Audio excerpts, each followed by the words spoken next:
Hey cousins, welcome back to the channel. It's your girl Chrissy Pips. In today's video, I'm going to give you some of my TradingView Pro tips. So this is if you have the Pro version of TradingView, some of the additional features that you get and how to use those. So things like setting up chart layouts, saving watch lists and templates, how to use text notes, and different markup tips for creating templates for your tools even. Now, as always, if you enjoyed today's video, go ahead and give it a like. Share on social media if you think others can get some value from this information. Subscribe so that you don't miss out on what's next. And comment below. Let me know if there's a feature that you would like me to cover, or if you have any specific questions about how to use TradingView, or even some of the things that I do on my other videos. The algorithm loves the engagement, so comment, comment, comment. But as always, if you're here, you're interested, so let's get into it.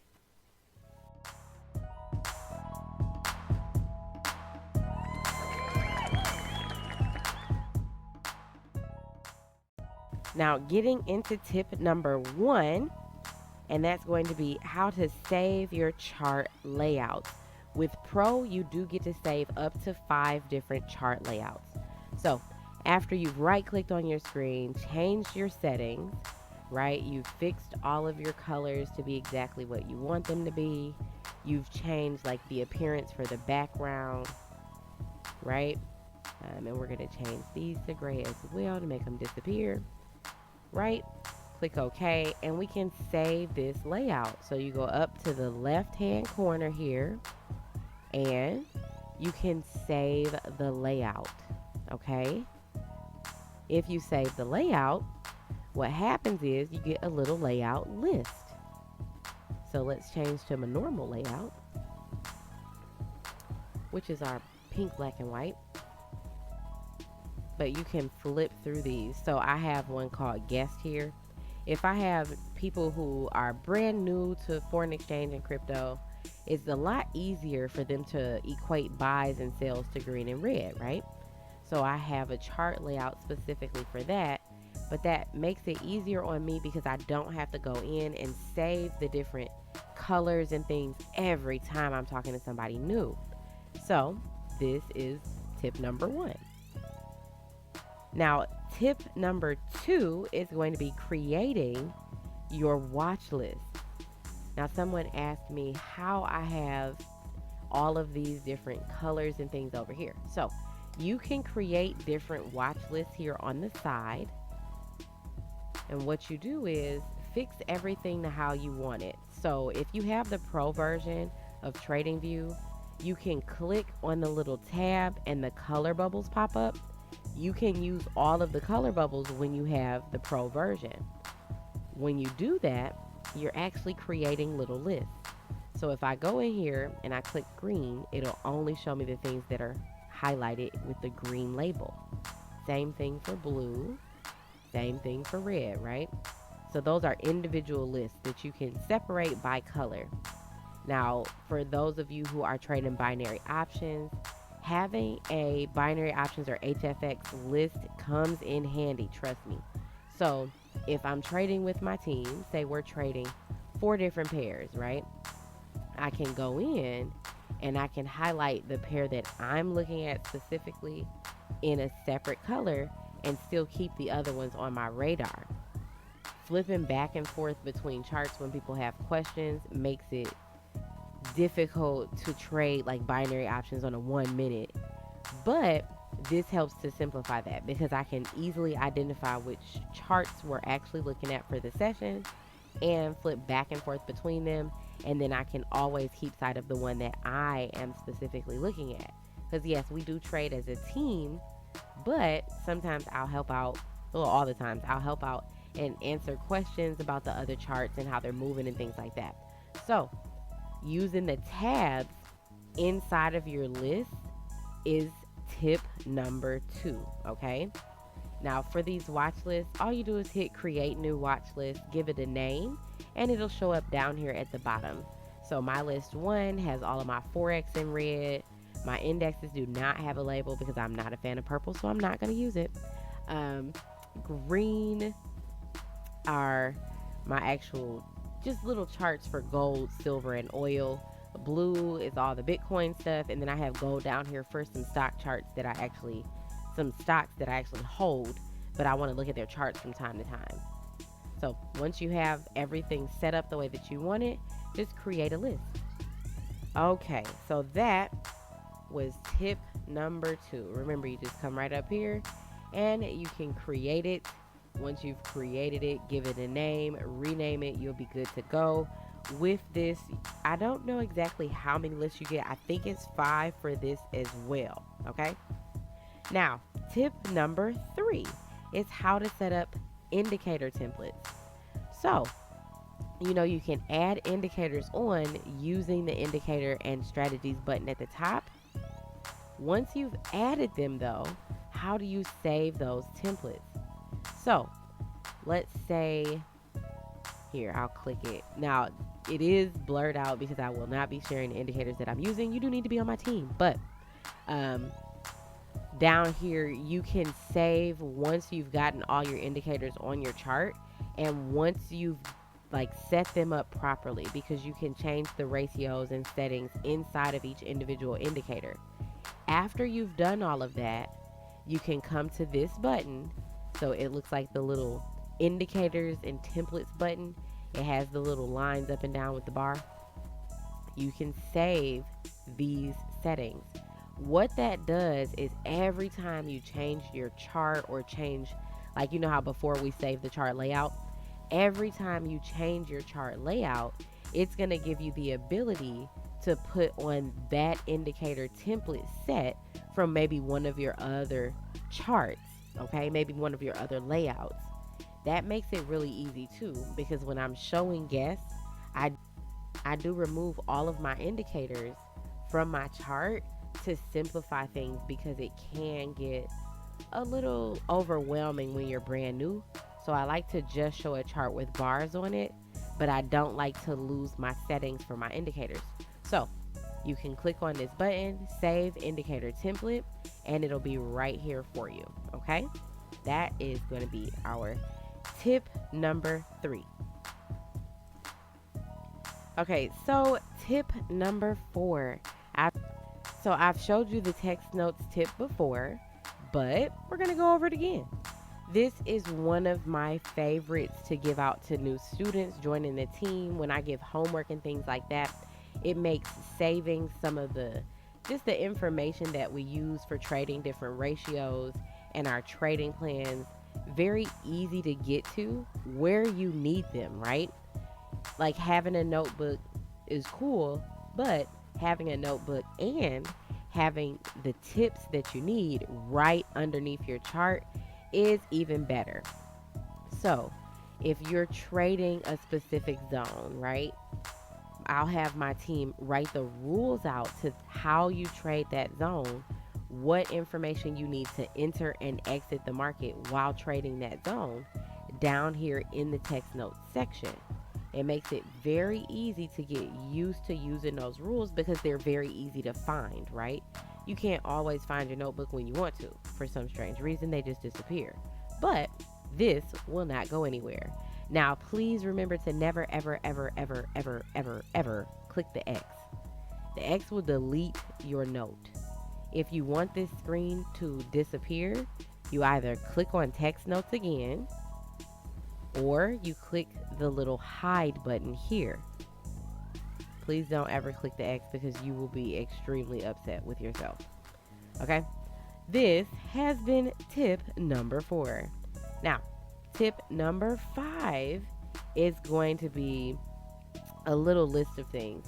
So, some of my favorite things to do when you're actually marking up the charts is to use the tools, right? So, back to favorites. You can create a list of your favorite tools by going into the tools section and putting a star next to the tools that you use frequently. Once you've done that, it creates an entire little bar here. So let's say we wanted to add the info line. If we click the star, it adds it right here to the end. If we unclick it, it removes it. When it adds it here, we can even drag it and move it around to a different place if we need to. And I love that feature, okay? Because it helps people get in the habit of what tool to use in what order. especially if you have new people joining your team. This is an easy way to get them to remember that because they're in the right order when you give it to them. Now, one of the other things that I like about this is that you can create templates for individual tools. Okay. Also, if you do lose this favorites bar, you just click the little star down here at the bottom. Okay. But you can create templates for different indicator tools. So let's use my line here for an example.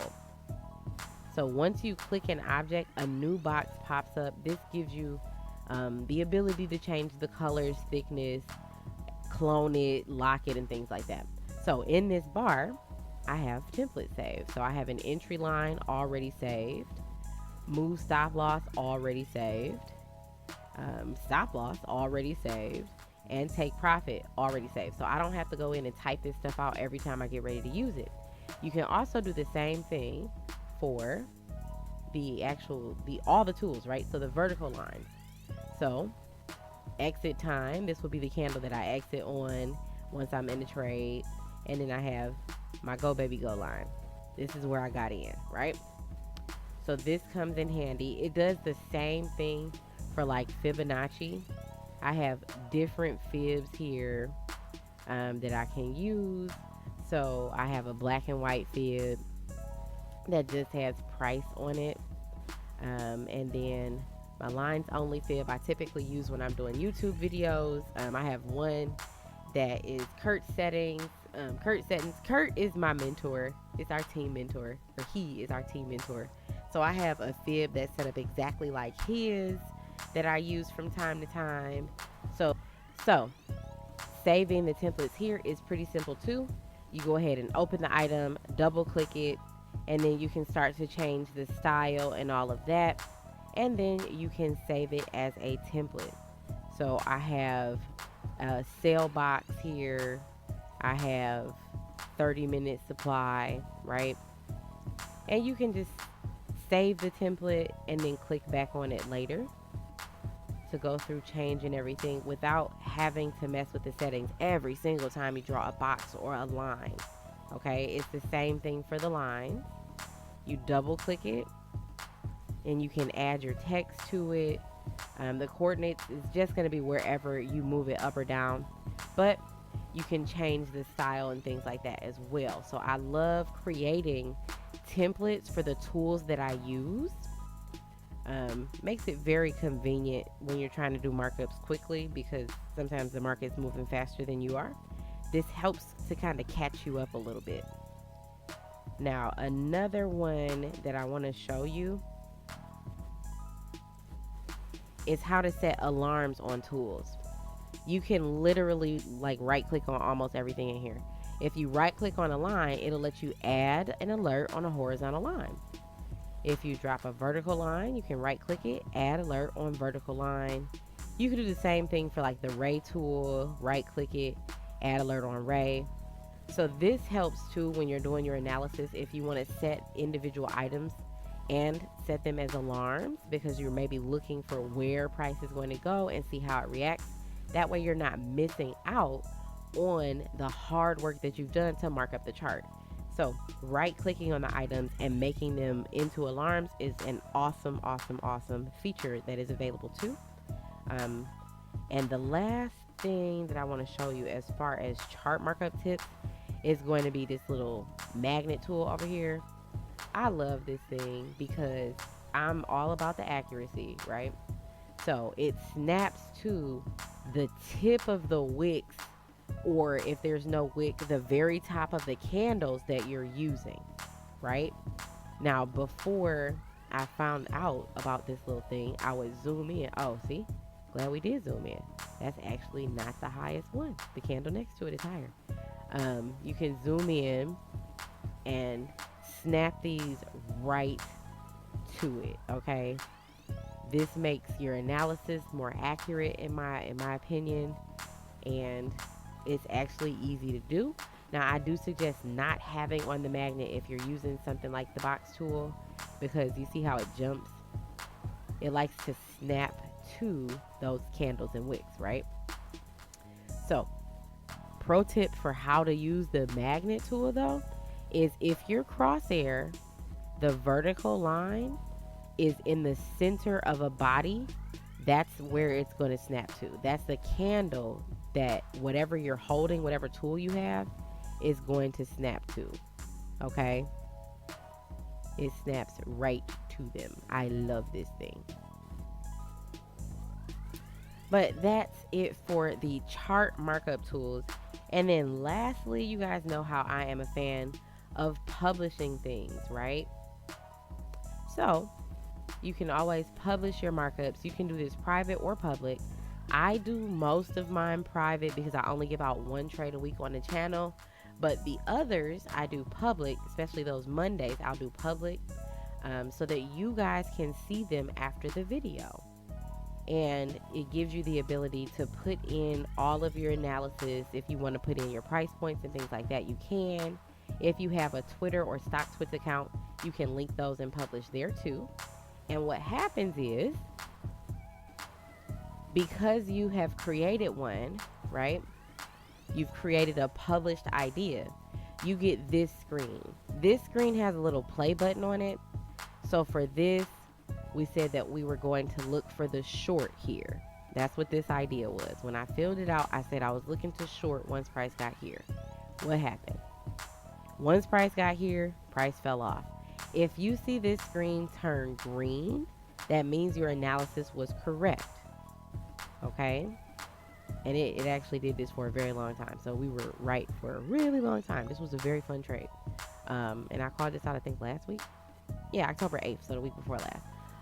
But this was really fun. I like this because when I'm doing my analysis, I have a visual representation of what price action looked like before my trade and what price action looked like after my trade.